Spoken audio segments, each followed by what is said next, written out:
Hello mga kasisi! For today's video, mag-unboxing ako ng regalo ng asawa ko at ng regalo ng anak ko. Niregalo sa kanila to.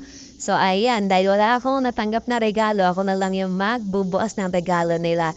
So ito, hindi na nakabalot. Ito ang niregalo ng lola ni Aling Maliit.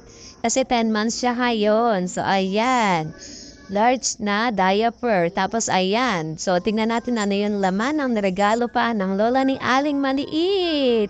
Ayan. Thank you so much, nanay. Meron na naman gatas. Tapos ito.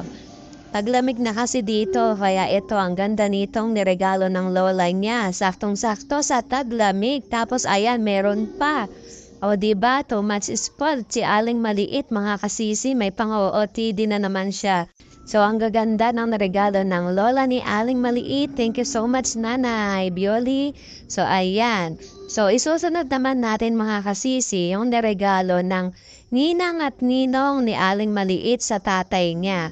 So, ayan, sa kumpare ng asawa ko. So, ako na yung magbubukas, sabi ko sa asawa ko, para meron akong may content. Dahil naubusan na ako ng content. So, ayan. Ayan ang laman niya. Gatas na naman. So, ayan. Tuwang-tuwa ako mga kasisi kasi hindi namin poproblemahin yung gatas ni Aling Maliit ngayong buwan dahil sobrang mahal ng gatas ng bata. 1 week lang kasi ang isang lata sa kanya. So, ayan. Thank you so much, nanay at sa ninang at ninong ni Aling Maliit. Happy na naman ako kasi ma-stack ako. So, yun lang mga kasisi. Thank you sa pag-view niya. See you in my next video.